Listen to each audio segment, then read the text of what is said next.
몽골 교육부가 경악했습니다. 전통 문자 복원에 수십 년을 쏟아부었는데 학생들이 오히려 다른 문자에 열광하기 시작한 겁니다. 키릴 문자도 아니고 몽골 비칙도 아닌 제3의 문자. 전문가들은 말했죠. 이미 두 개의 문자 체계를 감당하는 나라에서 또 다른 문자가 뿌리내리는 건 불가능하다고. 그런데 울란바토르의 어느 고등학교 교실에서 이상한 일이 벌어지고 있었습니다. 학생들이 그 문자를 배운 지 며칠 만에 읽고 쓰기 시작한 겁니다. 지금부터 몽골 초원에서 벌어진 문자 학습의 충격 실화 시작합니다. 저는 몽골에서 외국어를 가르치는 교사입니다. 울란바토르 외곽의 한 고등학교에서 15년째 교단에 서고 있습니다. 몽골은 문자에 대해 복잡한 역사를 가진 나라입니다. 우리에게는 13세기부터 사용해온 전통 문자가 있습니다. 몽골 비칙이라 부르는 세로쓰기 문자입니다. 칭기스칸 시절부터 이어져 온 민족의 유산이죠. 하지만 지금 대부분의 몽골인들은 이 전통 문자를 제대로 읽지 못합니다. 1946년 소련의 영향 아래 키릴 문자가 도입됐습니다. 러시아에서 쓰는 문자를 약간 변형해서 몽골어를 표기하기 시작한 거죠. 그 뒤로 80년 가까이 키릴 문자가 공식 문자로 자리 잡았습니다. 몽골 아이들은 모두 키릴 문자로 읽고 쓰기를 배웁니다. 그러다 1990년 민주화 이후 분위기가 달라졌습니다. 전통 문자를 되살리자는 목소리가 커졌습니다. 정부는 1995년부터 전통 문자 국가 프로그램을 시작했고 학교 교육 과정에도 전통 문자 수업을 넣었습니다. 현재 중학교 6학년부터 고등학교 12학년까지 전통 문자를 배웁니다. 그런데 현실은 냉혹했습니다. 전통 문자는 배우기가 어렵습니다. 세로로 써야 하고 글자 모양이 단어 안에서 위치에 따라 달라집니다. 발음과 표기 사이의 규칙도 키릴 문자만큼 명확하지 않습니다. 학생들은 수년간 배워도 실생활에서 사용하는 경우가 드뭅니다. 전산화에도 불리하죠. 컴퓨터나 휴대폰으로 전통 문자를 입력하는 건 여전히 번거롭습니다. 2025년 1월부터 정부는 법률 문서와 공식 문서에 키릴 문자와 전통 문자를 병기하도록 했습니다. 이전부터 미디어들에게도 두 문자로 콘텐츠를 만들라는 지침이 내려왔고 학교에서는 전통 문자 수업 시간을 늘렸습니다. 문자의 포괄적 복원이라는 기치 아래 정부는 강하게 밀어붙였습니다. 하지만 현장에서는 회의적인 시선이 많았습니다. 선생님, 전통 문자 왜 배워야 해요? 학생들의 질문에 저는 매번 같은 대답을 했습니다. 민족의 정체성이라고, 조상의 유산이라고. 하지만 솔직히 저 자신도 전통 문자를 유창하게 쓰지 못합니다. 한국으로 치면 한자를 대충 아는 정도라고 할까요? 수박 겉핥기 수준입니다. 몽골은 결국 두 문자 체계 사이에서 갈등하는 나라가 됐습니다. 실용성을 중시하면 키릴 문자, 민족 정체성을 강조하면 전통 문자. 어느 쪽도 완전하지 않은 상태에서 학생들은 두 가지를 모두 배워야 했습니다. 그런 상황에서 제3의 문자가 등장했습니다. 한국어 수업이 몽골에 들어온 건 1991년입니다. 몽골 국립대학교의 한국어과가 처음 개설됐죠. 당시만 해도 한국어는 소수의 관심사였습니다. 한국이라는 나라 자체가 몽골인들에게 낯설었으니까요. 하지만 2000년대 들어 상황이 변했습니다. 한국 드라마가 몽골 텔레비전에서 방영되기 시작했습니다. 처음에는 그냥 외국 드라마 중 하나였습니다. 그런데 반응이 달랐습니다. 몽골 시청자들은 한국 드라마에 빠져들었습니다. 왜였을까요? 동료 교사들은 이렇게 말합니다. 한국 문화에는 몽골인들에게 익숙한 정서가 있다고. 부서른을 공경하는 문화, 가족 중심의 가치관, 정칭이라 부르는 따뜻한 인간관계, 길거리에서 한국인을 만나면 마치 고향 사람을 만난 것 같은 느낌이 든다는 이야기도 있습니다. 역사적으로 정복과 피정복의 관계였는데도 서로 불편함이 없다는 게 신기하죠. 2000년대 중반부터 한류 열풍이 본격화됐습니다. 드라마에 이어 K-팝이 들어왔습니다. 몽골 젊은이들 사이에서 한국 아이돌 그룹의 인기가 폭발했습니다. BTS 같은 그룹은 전 세계적 인기를 끌었고 몽골도 예외가 아니었습니다. 그러면서 이상한 현상이 나타났습니다. 학생들이 한국어를 배우고 싶어 하기 시작한 겁니다. 좋아하는 아이돌의 노래 가사를 이해하고 싶다. 드라마를 자막 없이 보고 싶다. 그런 이유였습니다. 저는 처음에 가볍게 생각했습니다. 한때의 유행일 거라고. 외국어에 대한 호기심은 금방 식기 마련이니까요. 게다가 몽골에는 이미 러시아어와 영어라는 주요 외국어가 있었습니다. 러시아어는 사회주의 시절부터 제1외국어로 자리 잡았고 영어는 세계화 시대의 필수 언어로 강조됐습니다. 그 틈에 한국어가 끼어들 공간이 있을까 싶었습니다. 하지만 열풍은 식지 않았습니다. 2007년 몽골 최초의 세종학당이 국제울란바타르 대학교의 문을 열었습니다. 한국 정부가 해외에 설립하는 한국어 교육기관이죠. 반응은 폭발적이었습니다. 개설 첫 해 수강생이 수십 명 수준이었는데 해가 갈수록 늘어났습니다. 현재 몽골에는 4곳의 세종학당이 운영 중이고 울란바토르 한 곳에만 매년 1000명 넘는 학생이 등록합니다. 대학교 상황은 더 놀라웠습니다. 2009년 기준으로 몽골의 25개 대학에서 한국어를 가르치고 있었습니다. 정식으로 한국어과나 한국학과를 둔 대학만 19곳이었습니다. 2021년 기준으로는 11개 대학에서 전공 과목으로 2개 대학에서 교양 과목으로 한국어를 가르칩니다. 대학 수는 줄었지만 학습자 수는 계속 늘었습니다. 2019년 기준 대학교 한국어학과 학습자 수가 전공과 교양을 합쳐 3,200명을 넘겼습니다. 고등학교에서도 변화가 감지됐습니다. 몽골 초중고에서 영어는 필수 과목입니다. 외국어 선택 과목으로는 여전히 러시아어가 남아 있습니다. 하지만 일부 학교에서 한국어 수업이 생기기 시작했습니다. 정식 교과목은 아니지만 방과 후 수업이나 특별활동 형태로 운영되는 경우가 많습니다. 제가 근무하는 학교에서도 비슷한 일이 벌어졌습니다. 선생님, 한국어 수업 열어주세요. 학생들의 요청이 이어졌습니다. 처음에는 몇몇 학생의 개인적 관심이라 생각했습니다. 그런데 점점 목소리가 커졌습니다. 학부모들도 가세했습니다. 한국 기업에 취직하면 몽골 기업보다 급여가 높다. 한국 유학의 기회가 많다. 한국어를 배워두면 미래가 밝다. 그런 기대가 실렸습니다. 결국 학교는 한국어 수업을 개설했습니다. 방과 후 수업 형태로 주 2시간. 저는 외국어 교사로서 그 수업을 맡게 됐습니다. 솔직히 자신이 없었습니다. 저는 한국어를 제대로 배운 적이 없었으니까요. 하지만 몽골에서 한국어를 가르칠 수 있는 교사는 부족했습니다. 대학에서 한국어를 전공한 젊은 교사들이 있긴 했지만 고등학교 현장까지 오기엔 인력이 턱없이 모자랐습니다. 저는 스스로 한국어를 공부하면서 학생들에게 가르치기 시작했습니다.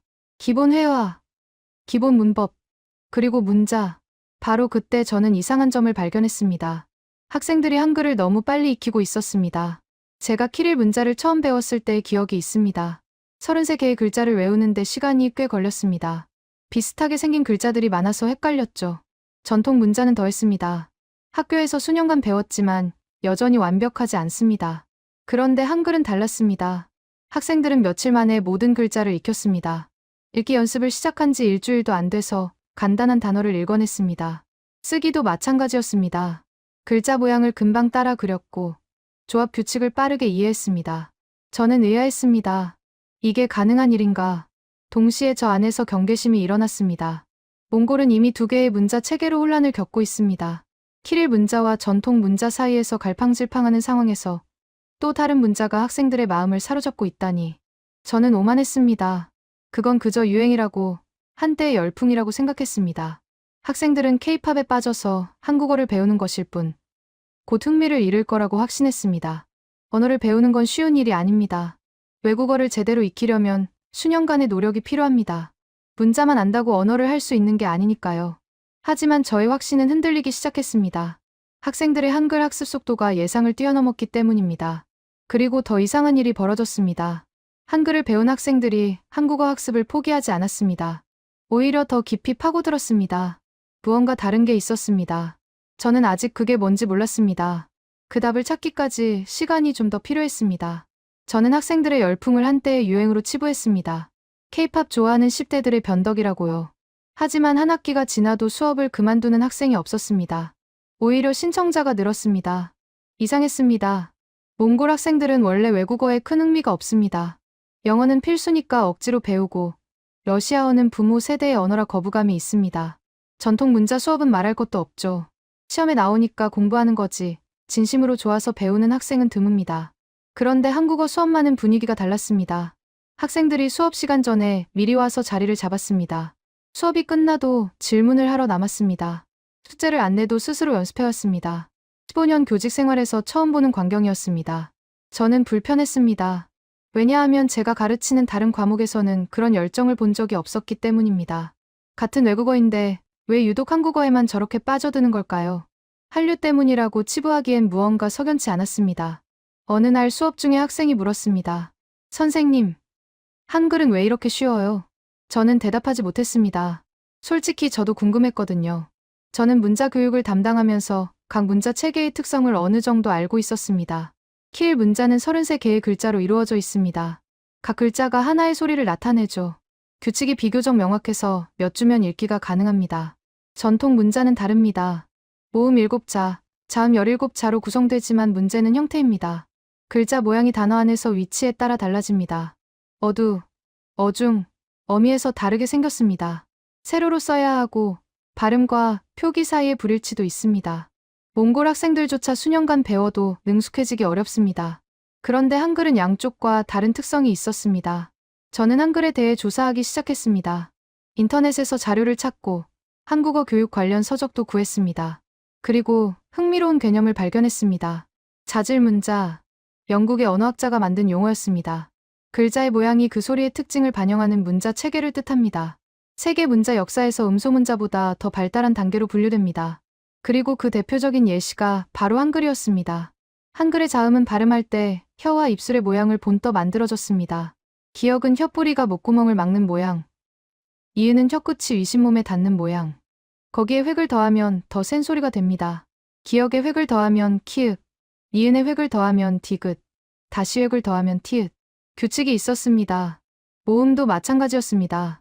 하늘을 나타내는 점, 땅을 나타내는 가로 획, 사람을 나타내는 세로 획.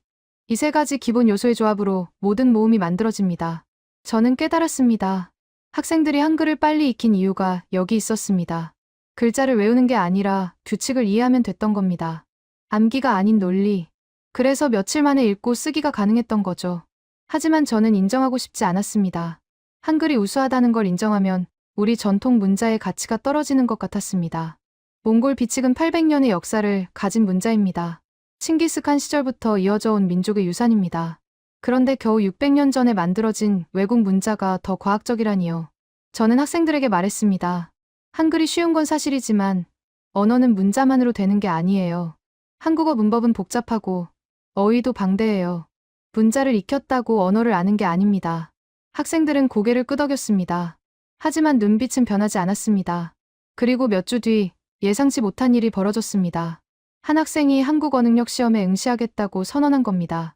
토픽이라 불리는 그 시험은 한국 정부가 주관하는 공인 시험입니다. 수업을 시작한 지 겨우 6개월밖에 안 됐는데 시험을 보겠다니요. 저는 말렸습니다. 너무 이르다고, 기초도 안 끝났는데 무슨 시험이냐고. 학생은 웃으며 대답했습니다. 괜찮아요, 선생님. 글자를 읽을 수 있으면 문제도 읽을 수 있잖아요. 저는 할 말을 잃었습니다. 그 논리는 틀리지 않았습니다. 문자를 익혔으니 문제를 읽을 수 있고, 읽을 수 있으면 공부할 수 있습니다. 문자가 학습의 진입 장벽을 낮춘 셈이었습니다. 그제야 저는 두려워지기 시작했습니다. 이건 단순한 유행이 아닐 수도 있겠다고. 그 학생은 정말로 시험을 봤습니다. 결과는 예상 밖이었습니다. 토픽 1급 합격. 6개월 만에 성과였습니다. 물론 1급은 가장 기초적인 단계입니다. 간단한 인사와 자기소개 정도의 수준이죠. 하지만 중요한 건 합격 자체가 아니었습니다. 학습 기간 대비 성취 속도가 문제였습니다. 저는 다른 외국어와 비교해봤습니다. 영어를 6개월 배운 학생이 공인 시험 최하급이라도 합격하는 경우가 있을까요? 드뭅니다. 러시아어는요.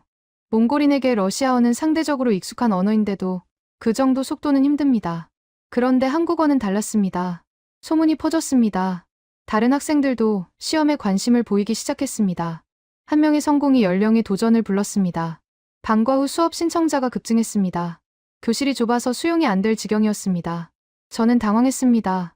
단순히 K-팝 좋아하는 수준이 아니었습니다. 학생들은 진지했습니다. 한국어가 미래에 도움이 될 거라는 확신이 있었습니다. 실제로 몽골에서 한국어의 경제적 가치는 상당합니다. 한국 기업에 취직하면 몽골 기업보다 급여가 높습니다. 한국으로 취업 이민을 가는 경로도 열려 있습니다. 고용어 과제라는 제도가 있어서 한국어 시험을 통과하면 합법적으로 한국에서 일할 수 있습니다. 2004년 이후로 몽골 근로자 36,000명 이상이 이 경로로 한국에 취업했습니다. 학생들은 그 사실을 알고 있었습니다.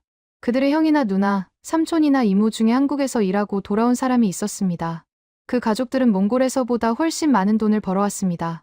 한국어를 할 줄 알면 기회가 열린다는 걸 직접 목격한 세대였습니다. 하지만 저는 여전히 의문이 있었습니다. 경제적 동기만으로 이 열풍을 설명할 수 있을까요? 그렇다면 영어에도 같은 열정이 있어야 합니다. 영어를 잘하면 미국, 영국, 호주 어디든 갈 수 있으니까요.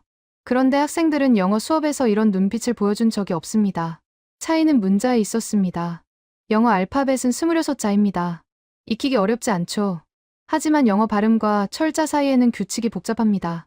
같은 글자가 다른 소리를 내고 묵음도 많습니다. 문자를 안다고 바로 읽을 수 있는 게 아닙니다. 한글은 달랐습니다. 글자와 소리의 대응이 거의 1대1이었습니다. 글자를 익히면 바로 읽을 수 있었습니다.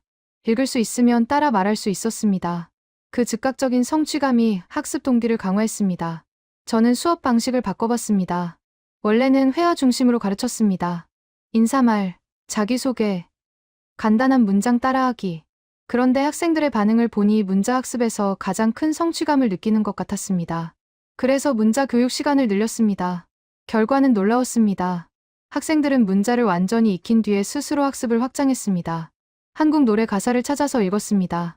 한국 드라마 자막을 따라 읽었습니다. 한국 웹사이트에 접속해서 기사를 읽으려고 시도했습니다. 물론 의미는 모르는 경우가 많았습니다. 하지만 읽을 수 있다는 사실 자체가 그들에게 자신감을 줬습니다. 문자가 문을 열어준 셈이었습니다. 저는 그제야 한글의 구조적 특성을 진지하게 받아들이기 시작했습니다. 단순히 쉬운 문자가 아니었습니다. 학습자에게 빠른 성취감을 주는 구조를 가진 문자였습니다. 그 성취감이 학습 지속으로 이어졌습니다. 다른 학교에서도 비슷한 현상이 나타났습니다. 울란바토르 시내 여러 고등학교에서 한국어 수업 개설 요청이 늘었습니다. 경기도에서 지원하는 한국어 스마트 교실 사업이 몽골에 들어왔습니다. 첨단 기자재와 디지털 학습 프로그램을 갖춘 교실이 학교마다 설치됐습니다. 2014년에 5개 학교로 시작한 사업이 계속 확대됐습니다. 학생들 사이에서 한국어는 더 이상 마이너 외국어가 아니었습니다. 영어, 러시아어와 경쟁하는 제3의 선택지로 부상하고 있었습니다. 저는 인정해야 했습니다. 이건 일시적 유행이 아니라 구조적 변화의 시작일 수 있다고. 변화는 학교 안에서만 일어난 게 아니었습니다. 몽골 사회 전체가 움직이고 있었습니다. 한국어 학습 열풍이 초중고 학생에서 성인으로 확산됐습니다. 직장인들이 퇴근 후 학원에 등록했습니다. 대학생들이 전공과 별개로 한국어를 부전공으로 선택했습니다. 세종학당의 수강생 구성이 이를 보여줍니다. 울란바토르의 한 세종학당 기준으로 2020년 총학습자 수가 567명이었습니다. 그중 직장인이 341명, 대학생이 110명, 학생보다 직장인이 3배 많았습니다. 그들 대부분은 한국 유학을 목표로 하고 있었습니다. 왜 성인들까지 한국어를 배우려 할까요? 답은 간단했습니다. 코리안 드림. 한국에 가면 꿈을 펼칠 수 있다는 믿음이 퍼져 있었습니다. 몽골 경제는 자원 수출에 의존합니다. 광업 외에 마땅한 산업 기반이 없습니다. 청년 실업률이 높고 좋은 일자리는 한정돼 있습니다. 그런 상황에서 한국은 기회의 땅으로 여겨졌습니다. 실제로 한국에 체류하는 몽골인 수가 4만 명에 달합니다. 몽골 전체 인구가 350만 명 정도니까 인구의 1% 이상이 한국에 있는 셈입니다. 이미 한국을 다녀온 사람까지 합치면 그 비율은 훨씬 높습니다. 한국과 몽골의 관계도 깊어지고 있었습니다. 1990년 수교 이후 양국 교류는 꾸준히 확대됐습니다. 한국 기업들이 몽골에 진출했습니다. 건설, 광업, 통신 분야에서 한국 자본이 들어왔습니다. 반대로 몽골 인력이 한국으로 갔습니다. 경제적 상호 의존이 형성된 거죠. 문화 교류도 마찬가지였습니다. 2019년 기준으로 몽골을 방문한 한국인이 10만 명을 넘겼습니다. 러시아, 중국 다음으로 많은 숫자였습니다. 한국 관광객을 상대하려면 한국어가 필요했습니다. 호텔, 식당, 여행사에서 한국어 가능 직원을 찾기 시작했습니다. 이쯤 되니 한국어는 단순한 외국어가 아니었습니다. 생존 언어에 가까워지고 있었습니다.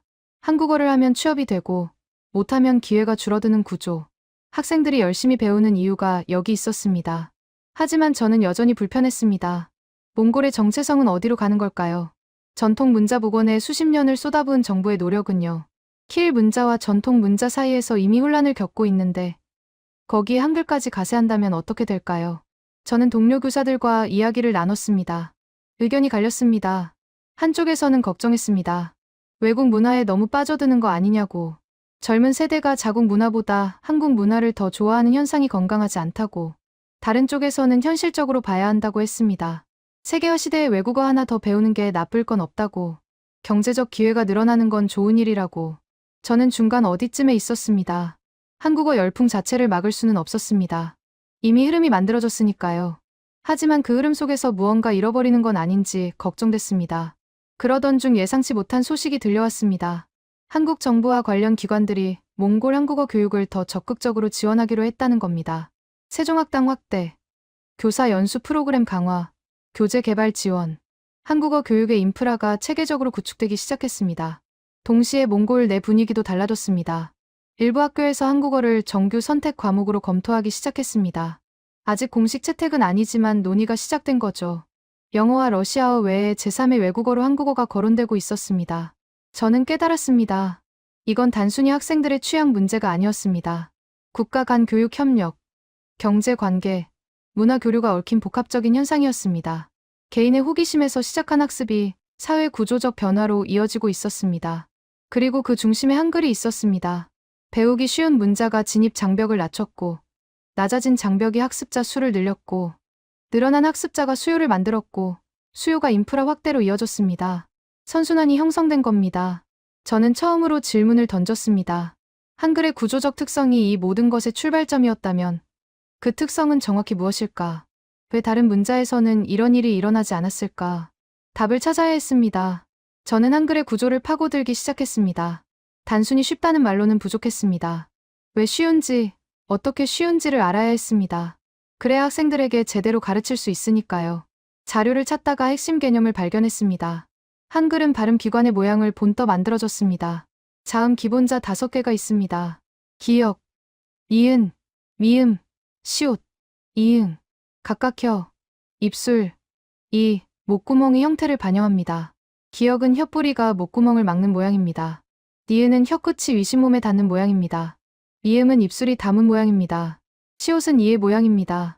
이응은 목구멍의 둥근 모양입니다. 여기서 놀라운 규칙이 작동합니다. 기본자의 획을 더하면 더 센 소리가 됩니다. 기역의 획을 더하면 키읔, 니은의 획을 더하면 디귿, 거기에 또 획을 더하면 티읕, 미음의 획을 더하면 비읍, 다시 더하면 피읍. 규칙이 일관됩니다. 모음도 마찬가지입니다. 3가지 기본 요소가 있습니다. 하늘을 나타내는 점, 땅을 나타내는 가로 획, 사람을 나타내는 세로 획. 이 세 요소의 조합으로 모든 모음이 만들어집니다. 아, 어, 오, 우, 으, 이. 점의 위치와 획의 방향만 바꾸면 됩니다. 저는 이걸 학생들에게 설명했습니다. 반응이 폭발적이었습니다. 학생들의 눈이 반짝였습니다. 그들은 말했습니다. 이건 암기가 아니라 이해라고. 규칙을 알면 새로운 글자도 추론할 수 있다고. 실제로 그랬습니다. 쌍자음을 가르칠 때 학생들이 먼저 알아챘습니다. 기역을 2번 쓰면 더 센 소리가 나겠죠. 쌍기역. 디귿을 2번 쓰면 쌍디귿. 규칙이 확장되는 걸 스스로 발견한 겁니다. 저는 전율했습니다. 15년간 문자를 가르쳐왔지만 이런 경험은 처음이었습니다. 키릴 문자를 가르칠 때 학생들이 규칙을 발견한 적이 있던가요? 전통 문자를 가르칠 때 스스로 추론하는 모습을 본 적이 있던가요? 없었습니다. 한글만 달랐습니다. 그제야 자질문자라는 개념이 제대로 이해됐습니다. 글자 모양 자체의 발음 정보가 담겨있는 문자. 암기가 아닌 논리로 익히는 문자. 학습자에게 규칙을 발견하는 즐거움을 주는 문자. 저는 비교해봤습니다. 영어 알파벳은 글자와 소리 사이에 논리적 연결이 없습니다. A가 왜 A 소리인지 설명할 수 없습니다. 그냥 외워야 합니다. 키릴 문자도 마찬가지입니다. 아가 왜 아인지, 배가 왜 배인지 이유가 없습니다. 한글은 이유가 있었습니다. 기역이 그 모양인 이유, 니은이 그 모양인 이유, 아가 그 모양인 이유. 전부 설명 가능했습니다. 설명 가능하다는 건 이해 가능하다는 뜻이고, 이해 가능하다는 건 기억에 오래 남는다는 뜻입니다. 학생들의 학습 유지율이 이를 증명했습니다. 한 학기가 지나고 1년이 지났습니다. 한국어 수업을 듣는 학생 중 중도 포기자가 거의 없었습니다. 다른 반과 후 수업과 비교하면 이례적인 수치였습니다. 영어 회화 수업은 절반이 중도 포기합니다. 러시아어 수업도 비슷합니다. 그런데 한국어는 달랐습니다. 왜일까요? 저는 학생들에게 물었습니다. 왜 그만두지 않느냐고. 한 학생이 대답했습니다. 읽을 수 있으니까요. 읽을 수 있으면 혼자서도 공부할 수 있잖아요. 그 말이 핵심이었습니다. 문자를 익힌 학생은 독립적 학습이 가능해졌습니다. 교사 없이도 노래 가사를 읽고, 드라마 자막을 읽고, 인터넷 글을 읽을 수 있었습니다. 읽기가 가능하니 어휘가 늘었고, 어휘가 늘으니 문법 패턴이 보였고, 패턴이 보이니 말하기도 시도했습니다. 선순환이었습니다. 그리고 그 선순환의 출발점은 문자였습니다. 빠르게 익힐 수 있는 문자, 논리적으로 이해할 수 있는 문자, 스스로 규칙을 발견하게 하는 문자. 저는 마침내 인정했습니다. 한글은 학습에 최적화된 구조를 가진 문자라고. 600년 전에 만들어진 문자가 21세기 학습 이론과 맞아떨어진다는 게 놀라웠습니다. 창제자가 이걸 의도했을까요? 아니면 우연일까요? 어느 쪽이든 결과는 명확했습니다. 제 학생들은 한글 덕분에 한국어를 포기하지 않았습니다. 제 인식이 바뀌자 주변이 다르게 보이기 시작했습니다. 몽골 교육계 전체가 술렁이고 있었습니다. 한국어 열풍이 단순한 유행이 아니라는 걸 모두가 느끼고 있었습니다. 하지만 반응은 갈렸습니다. 일부 교육자들은 환영했습니다. 외국어 교육의 다양화가 좋은 일이라고 했습니다. 영어와 러시아어 편중에서 벗어나는 계기라고요. 한국과의 경제 협력이 늘어나는 상황에서 한국어 인력은 국가 자산이 될 수 있다고 했습니다. 하지만 다른 쪽에서는 우려의 목소리가 나왔습니다. 전통 문자 교육을 담당하는 교사들이었습니다. 그들은 말했습니다. 정부가 수십 년간 전통 문자 복원에 투자했는데 학생들이 정작 외국 문자에 빠져드는 건 아이러니라고. 몽골 비칙을 제대로 쓸 줄 아는 젊은 세대가 줄어드는 마당에 한글까지 배우면 어떻게 되겠느냐고. 논쟁이 벌어졌습니다. 교사 회의에서 목소리가 높아졌습니다. 한쪽에서는 현실을 직시하라고 했습니다. 전통 문자는 실생활에서 거의 안 쓰인다고. 학생들이 흥미를 못 느끼는 건 당연하다고. 차라리 실용적인 외국어를 더 가르치는 게 낫다고. 다른 쪽에서는 정체성을 강조했습니다. 문자는 단순한 도구가 아니라 민족의 혼이라고. 전통 문자를 포기하면 몽골인으로서의 뿌리가 흔들린다고. 외국 문화에 매몰되는 건 문화적 자살이라고. 저는 양쪽 사이에서 고민했습니다. 솔직히 두 주장 모두 일리가 있었습니다. 현실적 필요와 문화적 정체성. 둘 다 중요합니다. 문제는 두 가지를 동시에 추구하기가 쉽지 않다는 거죠. 그때 한 동료가 흥미로운 지적을 했습니다. 우리가 진짜 물어야 할 질문은 따로 있어. 왜 학생들이 전통 문자에는 흥미를 못 느끼면서 한글에는 열광하는가? 그 차이가 뭔가? 저는 대답했습니다. 학습 난이도 차이 아닐까? 한글은 며칠이면 익히는데 전통 문자는 몇 년을 배워도 능숙해지기 어려우니까. 동료가 고개를 끄덕였습니다. 그거야. 바로 그거야. 문자 자체의 구조적 차이. 우리 전통 문자가 어려운 건 사실이잖아. 글자 모양이 위치에 따라 바뀌고 발음과 표기 사이에 불일치가 있고 새로 쓰기라 전산화도 불편하고 침묵이 흘렀습니다. 그 말은 금기에 가까웠습니다. 전통 문자의 구조적 한계를 인정하는 건 민족 유산을 폄하하는 것처럼 여겨졌으니까요. 하지만 사실은 사실이었습니다. 저는 더 조사해봤습니다. 몽골 정부가 전통 문자 복원에 얼마나 투자했는지. 1995년부터 시작된 국가 프로그램, 학교 교육과정 편입, 공문서 병기 정책, 미디어 콘텐츠 제작 지원. 엄청난 자원이 투입됐습니다. 결과는 어땠을까요? 솔직히 실패에 가까웠습니다. 젊은 세대 중 전통 문자를 유창하게 읽고 쓸 수 있는 사람은 소수입니다. 학교에서 배우긴 하지만 실생활에서 사용할 일이 없으니 금방 잊어버립니다. 정부가 아무리 밀어붙여도 문자 자체의 학습 난이도를 바꿀 수는 없었습니다. 반면 한글은 어땠을까요? 정부 지원 없이 확산됐습니다. 물론 세종학당 같은 기관이 있긴 합니다. 하지만 한국어 열풍의 핵심 동력은 정부 정책이 아니었습니다. 학습자 스스로의 동기와 문자 자체의 접근성이었습니다. 이 대조가 충격적이었습니다. 수십 년간 국가적 노력을 기울인 전통 문자 복원은 제자리 걸음인데 자발적으로 시작된 한글 학습은 급속히 퍼지고 있었습니다. 문자의 구조적 차이가 이런 결과를 만들어낸 겁니다. 저는 불편한 질문을 던질 수밖에 없었습니다. 만약 전통 문자가 한글처럼 배우기 쉬웠다면 상황이 달랐을까요? 학생들이 자발적으로 전통 문자를 익히고 사용했을까요? 정부가 그렇게 밀어붙이지 않아도 복원이 됐을까요? 대답하기 어려운 질문이었습니다. 하지만 한 가지는 분명했습니다. 문자의 구조는 그 문자의 운명에 영향을 미칩니다. 배우기 쉬운 문자는 확산되고 배우기 어려운 문자는 위축됩니다. 정부 정책이나 민족 감정으로 이 법칙을 거스르기는 쉽지 않습니다. 한글이 몽골에서 확산되는 건 우연이 아니었습니다. 그건 구조적 필연에 가까웠습니다.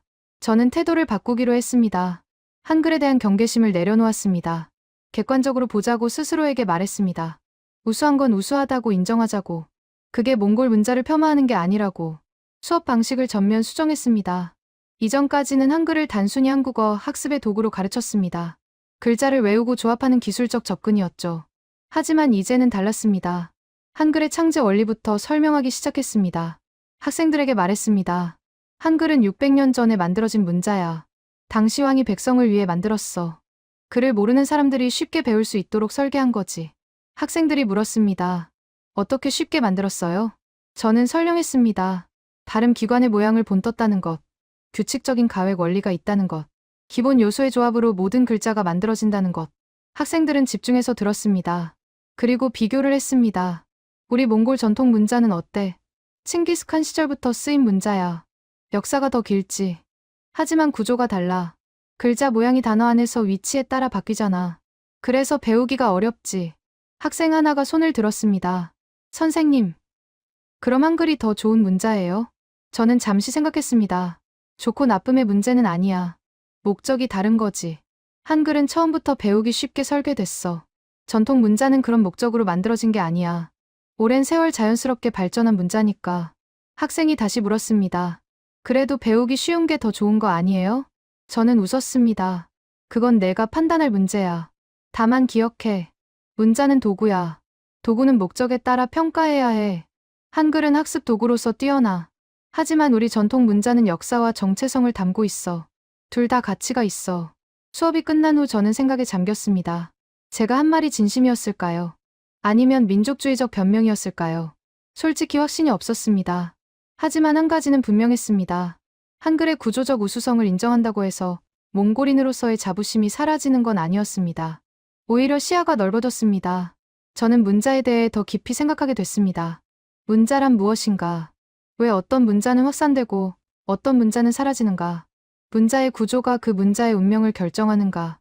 다른 나라 사례도 찾아봤습니다.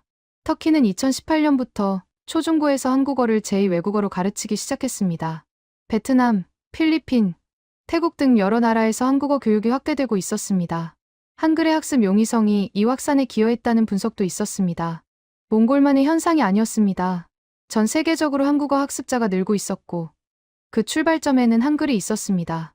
문자가 언어 학습의 진입 장벽을 낮추고 낮아진 장벽이 학습자를 끌어들이는 구조. 이건 보편적인 현상이었습니다. 저는 동료 교사들에게 이 발견을 공유했습니다. 반응은 다양했습니다. 어떤 교사는 흥미로워했고 어떤 교사는 여전히 불편해했습니다. 하지만 대화가 시작됐습니다.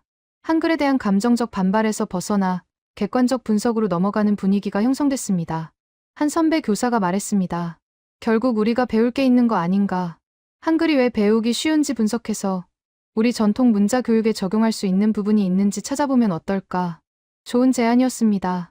적이 아니라 스승으로 보는 시각. 경쟁이 아니라 학습의 대상으로 보는 시각. 그게 더 건강한 접근이었습니다. 저는 깨달았습니다. 우수함을 인정하는 건 굴복이 아니었습니다. 오히려 성장의 출발점이었습니다. 1년이 더 지났습니다. 제 한국어 수업은 학교의 인기 프로그램이 됐습니다. 방과 후 수업에서 시작했지만 이제는 정규 선택 과목 논의까지 나오고 있습니다. 학생들의 수요가 그만큼 강했습니다. 하지만 변화는 수업에만 있지 않았습니다. 저 자신이 달라졌습니다. 외국어 교사로서 문자를 바라보는 시각이 완전히 바뀌었습니다. 예전에는 문자를 단순한 도구로 봤습니다. 언어를 적는 수단일 뿐이라고. 하지만 이제는 다릅니다. 문자의 구조가 학습 경험 전체를 결정한다는 걸 알게 됐습니다. 저는 전통 문자 교육에도 관심을 갖기 시작했습니다. 한글에서 배운 원리를 적용할 수 있을지 고민했습니다. 전통 문자도 나름의 규칙이 있습니다. 다만 그 규칙이 한글만큼 명시적이지 않을 뿐이죠. 규칙을 더 분명하게 가르치면 학습 효율이 높아지지 않을까요? 동료 교사들과 연구 모임을 만들었습니다. 전통 문자 교수법 개선을 주제로 토론했습니다. 한글의 가액 원리처럼 전통 문자에도 체계적인 교수법을 개발하자는 의견이 나왔습니다. 아직 구체적인 성과는 없지만 시작이 중요했습니다. 학생들에게도 변화가 생겼습니다. 한국어를 배운 학생들이 다른 언어에도 관심을 보이기 시작했습니다. 한 언어의 성공 경험이 자신감으로 이어진 거죠. 영어 성적이 오른 학생도 있었습니다. 언어 학습 자체에 대한 두려움이 줄었다고 했습니다. 이게 한글의 숨은 효과였습니다. 빠른 성취감이 학습 동기를 강화하고 강화된 동기가 다른 영역으로 확산됩니다. 한국어만 잘하게 되는 게 아니라 학습 능력 전반이 성장합니다. 문자 하나가 이런 연수의 효과를 만들어낸 겁니다. 세종학당에서 열린 교사 연수에 참가했습니다. 각국의 한국어 교사들이 모였습니다. 경험을 공유하고 교수법을 배웠습니다. 거기서 흥미로운 이야기를 들었습니다. 한글을 배운 학습자들이 공통적으로 보이는 패턴이 있다고요. 초기 성취감, 자기 주도 학습으로의 전환, 장기 유지율 상승. 제가 목격한 현상과 정확히 일치했습니다. 몽골만의 특수한 상황이 아니었습니다. 한글의 구조적 특성이 만들어내는 보편적 효과였습니다. 어느 나라 학습자든 비슷한 경험을 한다는 게 놀라웠습니다. 연수를 마치고 돌아오면서 생각했습니다. 600년 전 한왕이 백성을 위해 만든 문자가 지금 전 세계로 퍼지고 있습니다. 그 왕은 이런 미래를 상상했을까요? 자신이 만든 문자가 몽골 초원의 고등학생들에게까지 닿을 줄 알았을까요? 아마 몰랐겠죠. 하지만 결과는 명확합니다. 잘 설계된 문자는 시간과 공간을 넘어 확산됩니다.